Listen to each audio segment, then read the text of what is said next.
Meu irmão, minha irmã, graça e paz. Eu quero, neste momento, partilhar contigo a palavra de Deus que encontra-se em 1 Coríntios, capítulo 8, verso de número 1 a 6.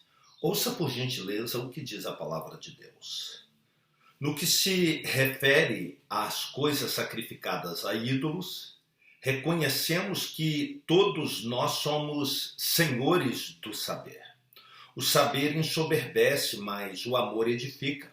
Se alguém julga saber alguma coisa, com efeito, não aprendeu ainda como convém saber. Mas se alguém ama a Deus, esse é conhecido por ele. No tocante à comida sacrificada a ídolos, sabemos que o ídolo de si mesmo nada é no mundo, e que não há senão um só Deus.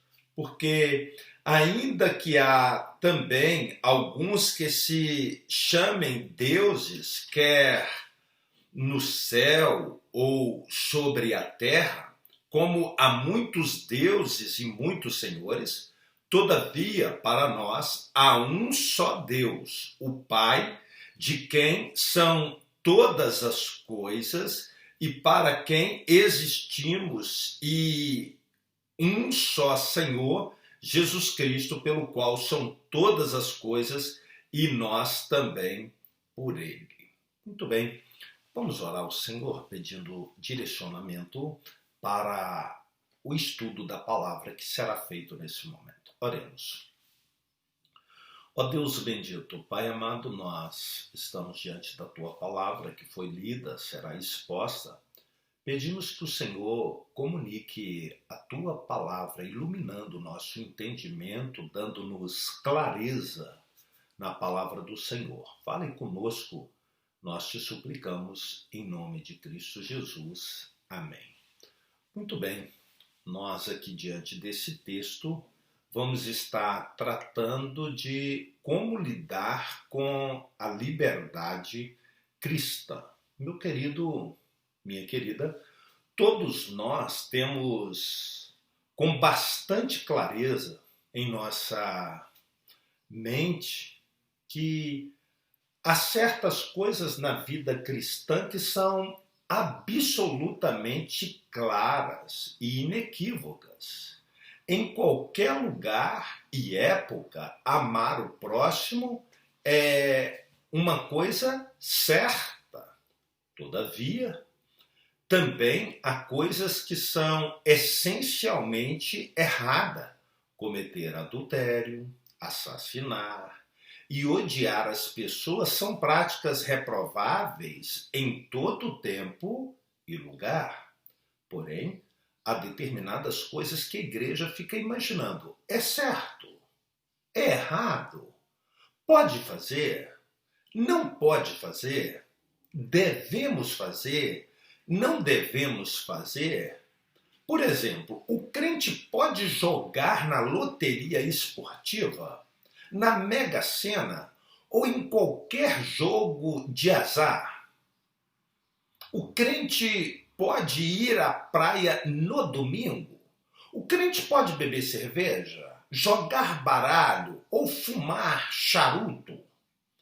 Pode praticar ou participar de shows? Essas questões, às vezes, não estão tão claras na mente da maioria das pessoas. Na igreja de Corinto, o problema não era ir à praia no domingo, usar roupa sumária e provocante, participar de jogos de azar ou beber cerveja. Esses não eram os problemas que a igreja de Corinto enfrentava. Contudo, a igreja de Corinto enfrentava outro problema. Os crentes podiam comer carne sacrificada aos ídolos? Para nós não há nenhum problema em comer carne. Comer carne hoje não vai morder sua consciência, mas sim o seu bolso. Os problemas que afligiam a igreja de Corinto eram diferentes dos nossos atualmente. Mas os princípios para resolvê-los são os mesmos para nós.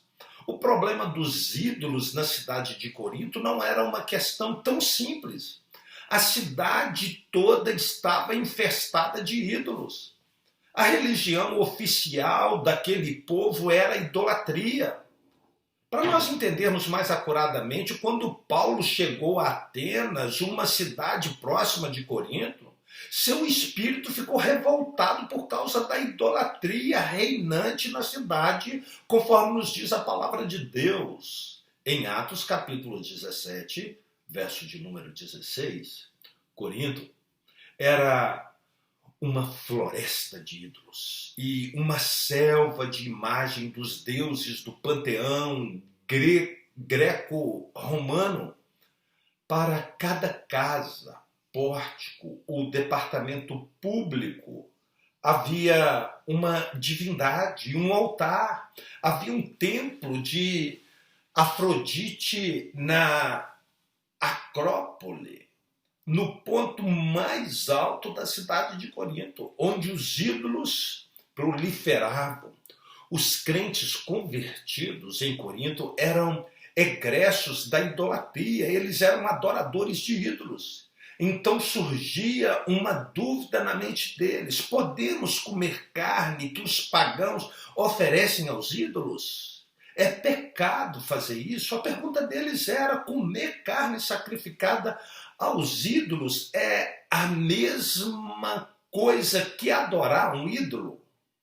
A resposta de Paulo a essas questões lança luz nesse glorioso, magno assunto da liberdade cristã. Paulo diz que comer carne era um assunto amoral, não era virtuoso nem pecaminoso. Ele esclarece: não é a comida que nos recomendará Deus, pois nada perderemos se não comermos e nada ganharemos se comermos, conforme nós vamos ver logo à frente no verso número 8. Você não se torna mais espiritual ou menos espiritual por comer carne ou deixar de comer carne. Paulo está dizendo que o ato de comer carne não era moral, como amar o próximo, nem imoral, como cometer adultério. Porém, dependendo de certas circunstâncias, comer carne poderia tornar-se imoral. Aqui estão alguns aspectos que vamos considerar no desenvolvimento desse texto. Pois bem, quando nós olhamos para o verso 1 e 2 do capítulo 8, nós vamos ver o problema: carne sacrificada aos ídolos. Eu quero destacar alguns pontos importantes no texto. Em primeiro lugar, toda a população de Corinto praticava a idolatria, exceto a pequena colônia judia. A idolatria era a religião nacional. Como dissemos, o templo de Afrodite estava cheio de ídolos. A adoração aos ídolos estava no sangue dos coríntios. Somente os membros da colônia judia que faziam parte da sinagoga não estavam comprometidos com a idolatria de Corinto. Segundo lugar, os convertidos entenderam que a idolatria violava o primeiro mandamento da lei de Deus, conforme nos diz o verso 4 do capítulo 8. Os crentes da igreja de Corinto vieram do paganismo, da idolatria e se converteram ao evangelho. Alguns deles estavam com a teologia muito clara acerca do que era um ídolo.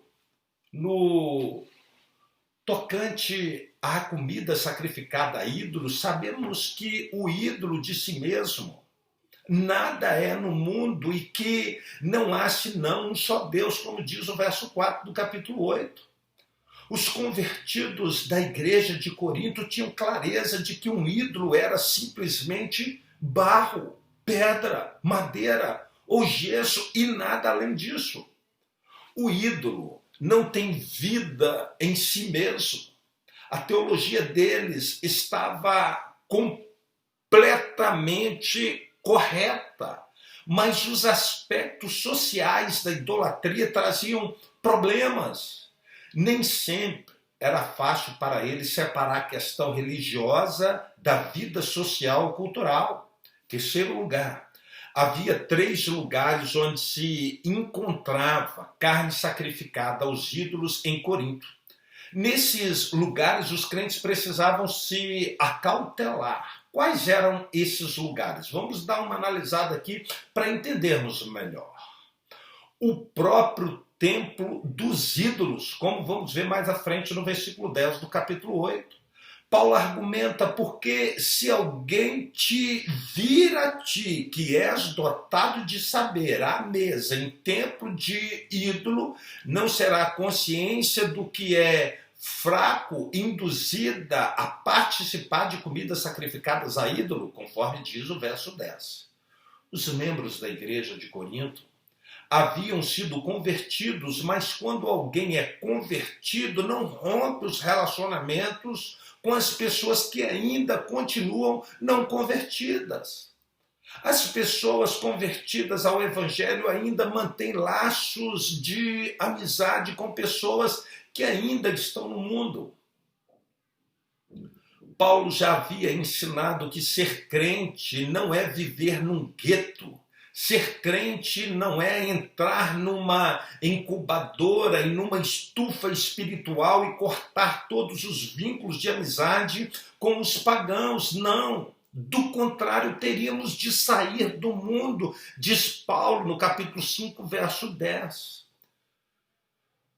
No templo dos ídolos pagãos, havia muitas festas e os crentes eram convidados a participar dessas celebrações. Eram celebrações festivas e muitos deles participavam. Ali sacrificava-se aos ídolos. A carne que era sacrificada nesse templo pagão era dividida em 3 partes. Uma parte era sacrificada no altar desse templo pagão, a um ídolo pagão. A outra parte ficava com o sacerdote pagão e a terceira parte da carne era entregue aos adoradores do ídolo. Esse adorador nem sempre consumia toda essa carne. Parte dela era vendida. Ele a vendia para o mercado, para os açougues públicos, e os restaurantes compravam essas carnes e levavam o restante dela para a casa dele. Então tinha ali uma diversificação de localidade onde essas carnes estavam. E aqui é que entra uma indagação. Certamente Paulo está dizendo que os crentes não deviam comer carne sacrificada aos ídolos dos templos de ídolos. Comer carne, que é um ato amoral, nesse contexto se torna imoral. Comer carne é lícito, mas comer carne em templo de ídolo não convém. Uma outra coisa, a carne dos amigos idólatras, capítulo 10, verso 27 e 28. Esse era o segundo lugar onde as pessoas poderiam encontrar carne sacrificada aos ídolos, na casa de algum amigo incrédulo. Paulo ensina, se algum dentre os incrédulos vos convidar e quiser ir, comei de tudo que for posto diante de vós, sem nada perguntardes por motivo de consciência. Porém, se alguém vos disser, isto é coisa sacrificada a ídolo, não comais, por causa daquele que vos advertiu e por causa da consciência. Capítulo 10, verso 27 e 28. Algumas pessoas traziam carne para casa depois do sacrifício e convidavam seus amigos para comer. A festa não transcorria na frente do ídolo, mas a carne servida era mesmo oferecida ao ídolo lá no templo pagão. O que o crente deveria fazer neste caso? Comer ou não comer. Paulo orienta que se o crente viesse a saber que a carne havia sido sacrificada, não deveria comer. Porém, se não soubesse, não havia problema em comer. Uma outra coisa que nós vamos notar é o aspecto dos mercados públicos, conforme o capítulo 10, 25, traz para nós o entendimento aí. Paulo aconselha: comei de tudo que se vende no mercado, sem nada perguntares por motivo de consciência. Capítulo 10, verso 25. Estamos trazendo aí do contexto posterior para lançar luz ao nosso entendimento aqui. Tanto os sacerdotes quanto os adoradores costumavam vender a carne que sobrava dos sacrifícios para os açougueiros. Agora, veja duas informações importantes. Primeiro, os animais sacrificados tinham de ser perfeitos, portanto, a carne sacrificada aos ídolos era a melhor carne. Então, a dona de casa que não tivesse nenhum escrúpulo em relação ao assunto ia até o açougue e procurava saber qual a carne sacrificada aos ídolos. Tinha preferência por essa carne. Segunda, os estudiosos dizem que a parte que sobejava dessa carne sacrificada no templo era vendida por preço menor ao comercializado no mercado de carne. Portanto, comprava-se uma carne de melhor qualidade por um preço menor. Como é que se desenrola a questão da liberdade cristã nesse caso? Vejamos como Paulo traz e dá uma orientação a esse assunto. Em quarto lugar, na igreja de Corinto, formaram-se dois grupos opostos que nós vamos discorrer sobre eles. Que grupo eram esses? Primeiro, os abstinentes e legalistas. Algumas pessoas que Paulo identifica como os de consciência mais fraca diziam: nós não podemos comer carne em hipótese nenhuma, pois corremos o grave risco de comer carne sacrificada a ídolos. Para não comer, ou seja, para não correr risco, eles decidiram cortar a carne do cardápio, tornaram-se vegetarianos, para não caírem no perigo de comer carne sacrificada aos ídolos. Um outro aspecto, os permissivos e libertinos. Paulo chama de forte. Eles diziam: não, o ídolo é nada, não passa de um pedaço de barro ou madeira, e ele não tem valor algum, vamos comer carne a valer, não importa o lugar ou a circunstância, vamos comer carne sem qualquer drama de consciência. Os crentes de Corinto dividiram com a sua imaturidade a igreja em 4 partidos. Agora cometem mais um pecado em nome do conhecimento: ferir a comunhão da igreja. A igreja se dividiu em 2 grupos. Uns achando que não podiam comer carne de maneira nenhuma, outros achando que podiam comer em qualquer circunstância. E assim a igreja mais uma vez sofreu um abalo da queda de comunhão. Em quinto lugar, Paulo chama os 2 grupos de fracos e fortes. O grupo que Paulo batizou de fraco, os que se abstinham totalmente de comer carne.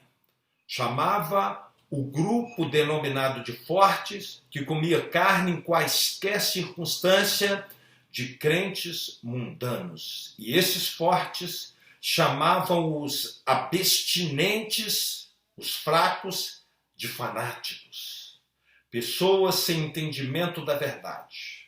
Qual é o princípio que deve reger a questão da liberdade cristã? Querido, querida, o princípio geral de Paulo era: quem come não despreza o que não come, e o que não come e o que não come, não julgue o que come, porque Deus o acolheu, conforme diz Romanos capítulo 14, verso 3. A orientação de Paulo é que não devemos ser fiscais da vida alheia. E é preciso que o crente tenha sabedoria para adotar uma postura coerente dentro da liberdade cristã. Outra coisa que nós vamos ver é o princípio. O amor deve controlar o conhecimento. Se nós olharmos o verso 3 ao verso 6, a palavra de Deus vai dizer assim: mas se alguém ama a Deus, esse é conhecido por ele. No tocante à comida sacrificada a ídolos, sabemos que o ídolo de si mesmo nada é no mundo, e que não há senão um só Deus. Porque, ainda que há também alguns que se chamem deuses, quer no céu ou sobre a terra, como há muitos deuses e muitos senhores, todavia para nós há um só Deus, o Pai, de quem são todas as coisas e para quem existimos, e um só Senhor, Jesus Cristo, pelo qual são todas as coisas e nós também por ele. Paulo elogia o conhecimento dos cristãos fortes que não tinham problema com a carne sacrificada aos ídolos. No tocante à comida sacrificada a ídolos, sabemos que o ídolo de si mesmo nada é no mundo e que não há senão um só Deus, como nos diz o verso que lemos na palavra de Deus. Teologia estava certa, mas o problema é que esses cristãos não estavam associando corretamente essa teologia com uma atitude certa. Não estavam regendo essa teologia pelo amor. Paulo escreve no que se refere às coisas sacrificadas a ídolos. Reconhecemos que todos somos senhores do saber, conforme nos diz o verso 1 do capítulo 8. Os crentes de Corinto tinham uma vaidade muito grande devido ao seu vasto conhecimento. Paulo já os havia elogiado por isso, porque em tudo fostes enriquecido nele, em toda a palavra, em todo o conhecimento, capítulo 1, verso 5. Os crentes de Corinto tinham uma forte tendência para a vaidade, para o orgulho, para a altivez. Eles estavam cheios como um balão. Paulo, então, exorta-os dizendo que o saber ensoberbece, mas o amor edifica. Se alguém julga saber alguma coisa, com efeito, não aprendeu ainda como convém saber. Mas se alguém ama a Deus, esse é conhecido por ele. Verso 2 e 3 do capítulo 8. Leon Morris destaca o fato de que a coisa realmente importante não é que conhecemos a Deus, mas que ele nos conhece. Paulo entende que o amor ágape precisa controlar o conhecimento gnosis. Conhecimento sem amor não traz edificação, mas tropeço. Sem amor, facilmente pecamos contra o irmão. De que maneira nós corremos o risco de pecar contra o nosso irmão? É possível golpear a consciência fraca do irmão, conforme diz o verso 12 do capítulo 8. Paulo alerta. E, deste modo, pecando contra os irmãos, golpeando-lhes a consciência fraca, é contra Cristo que pecais. Verso 12 do capítulo 8. Não somos uma ilha. Nossas palavras, ações e reações afetam as pessoas à nossa volta. Vivemos em comunidade. Por isso, nossas atitudes nunca são neutras. Elas ajudam ou estorvam as pessoas. Nossa conduta não deve ser regida apenas por nossas opiniões. Precisamos levar em conta também as pessoas que estão perto de nós. Nossa ética é governada pelo amor e não apenas pelo conhecimento. Nem todos na comunidade têm o mesmo conhecimento e a mesma consciência que temos. Aquilo que pode ser certo para você pode ser errado para o seu irmão. O que para você não é tropeço, para o seu irmão pode ser causa de escândalo. O que não escandaliza você pode escandalizar o seu irmão. O que é normal aos seus olhos pode ser extremamente chocante para o seu irmão. A ética cristã é regida não só pelo conhecimento que você tem, mas pelo amor que você nutre pelo seu irmão. Se a sua atitude provoca, escandaliza seu irmão, você está pecando contra ele, golpeando-lhe a fraca consciência. O princípio de Paulo é que o amor deve reger a nossa liberdade cristã. É por isso, se comida serve de escândalo a meu irmão, nunca mais comerei carne para que não venha escandalizá-lo. Capítulo 8, verso 13. É preciso abrir mão de um direito seu, porque a vida do seu irmão é mais importante que esse seu direito. Isso é ética cristã. O amor deve nos reger. O princípio que Paulo está ensinando é que o amor ao seu irmão deve reger a sua liberdade cristã. Para as pessoas fracas, a carne sacrificada aos ídolos era contaminada. Comê-la, portanto, era pecado.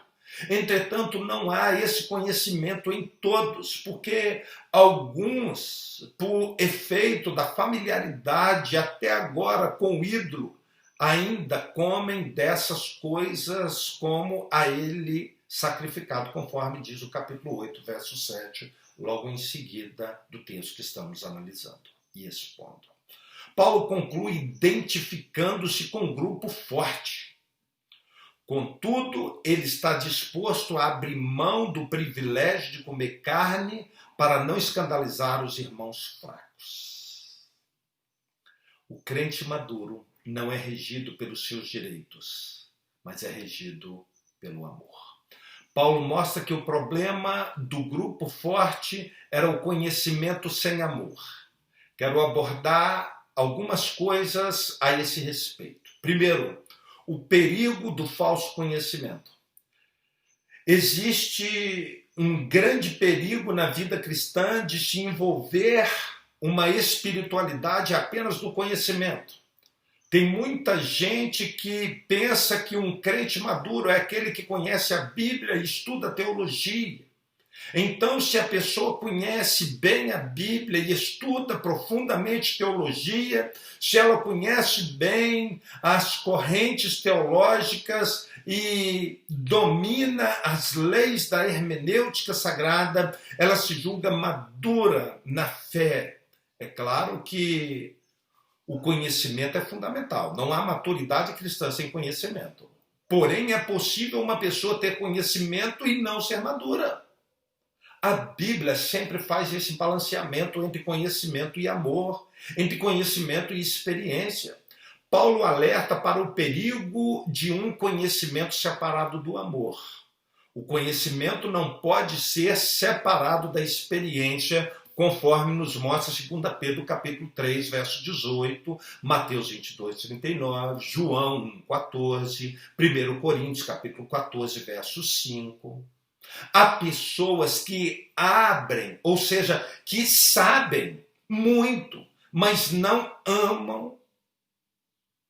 Conhecem bastante, conhecem muito, mas não vivem.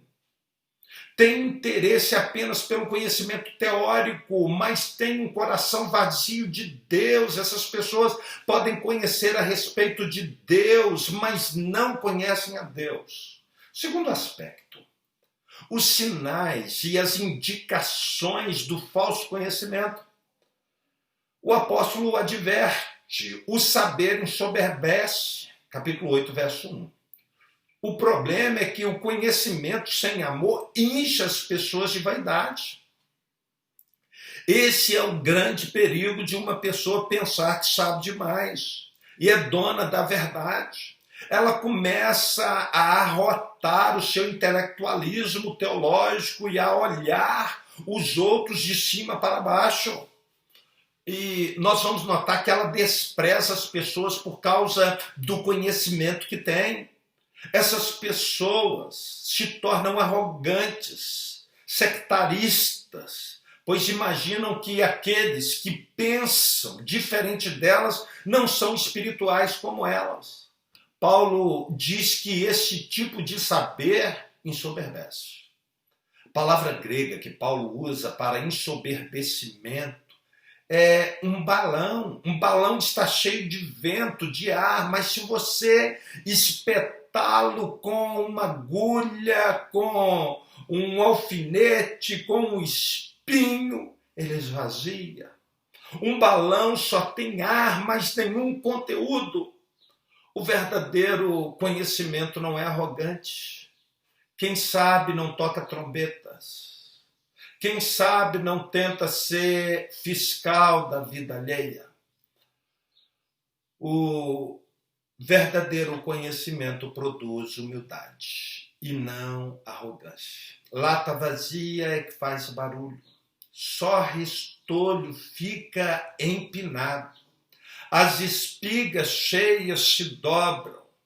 O que Paulo está dizendo é que onde há presunção e patrulhamento alheio, o saber é balofo, como um balão, cheio de ar, mas não traz nenhuma edificação para as pessoas. A soberba. Nós vamos notar que a soberba intelectual é enganosa, engana. Se alguém julga saber alguma coisa, com efeito, não aprendeu ainda como convém saber, conforme diz o verso 2 do capítulo 8. Paulo diz que se você acha que sabe muito, você ainda não sabe nada. Você deve ficar soberbo por aquilo que sabe, mas muito humilde por aquilo que ainda não sabe. O que você sabe é apenas um grão diante daquilo que ainda não sabe. Você está apenas arranhando a superfície do conhecimento, por isso sabe, não toca trombeta. Ele sabe que não sabe. A orientação de Paulo é não se ensoberbeça. O conhecimento precisa andar de mãos dadas com a humildade, pois quanto mais sabemos, tanto mais sabemos que não sabemos. Leon Morris, citando W.K., diz: o conhecimento orgulha-se de ter aprendido tanto, a sabedoria humilha-se por não saber mais. A soberba intelectual nos afasta do íntimo conhecimento de Deus. Mas se alguém ama Deus, esse é conhecido por ele, como diz o capítulo 8, verso 3. Ninguém pode chegar diante do Deus Altíssimo com soberba, com altivez, com arrogância. Quem pode se jactar diante de Deus? O ponto nevrálgico levantado por Paulo não é só a questão de conhecer a Deus, mas de ser conhecido por Deus. Se você conhece, só conhece e não ama, isso é balão de vento. Mas se você ama, você é conhecido por Deus. Pode alguém se orgulhar de conhecer muito o Altíssimo, o insondável, o profundo? Quem pode jactar-se diante do Todo-Poderoso? Se uma pessoa de fato conhece a Deus, se renderá aos pés seus em admiração e louvor e amará a seus irmãos. Mas em terceiro lugar, eu quero te dizer sobre as vantagens do conhecimento regido pelo amor, conforme nos diz o capítulo 8, verso 1. Paulo chama a atenção acerca das vantagens do conhecimento regido pelo amor. O amor edifica. O amor edifica. Ao mesmo tempo em que Paulo diz que o conhecimento ensoberbece, diz que o amor edifica, constrói e eleva. O amor edifica aos outros e a si mesmo. Paulo diz que quando o conhecimento é regido pelo amor, somos levados a amar a Deus e ao nosso próximo. Quando somos regidos pelo amor, pensamos não em nós mesmos, mas nos irmãos. Vivemos então não para nós mesmos, mas para o Senhor e para o nosso próximo, para o nosso semelhante. Vamos orar? Deus, em nome de Cristo Jesus, nós louvamos, exaltamos, bendizemos o nome santo e poderoso do Senhor. Te agradecemos por essa tua palavra maravilhosa, lida e exposta, e cremos que através dela o Senhor falou ao nosso coração para edificar-nos, exortar-nos e consolar-nos. Te agradecemos em nome daquele que é nosso Senhor e Salvador. Em nome de Jesus Cristo. Amém.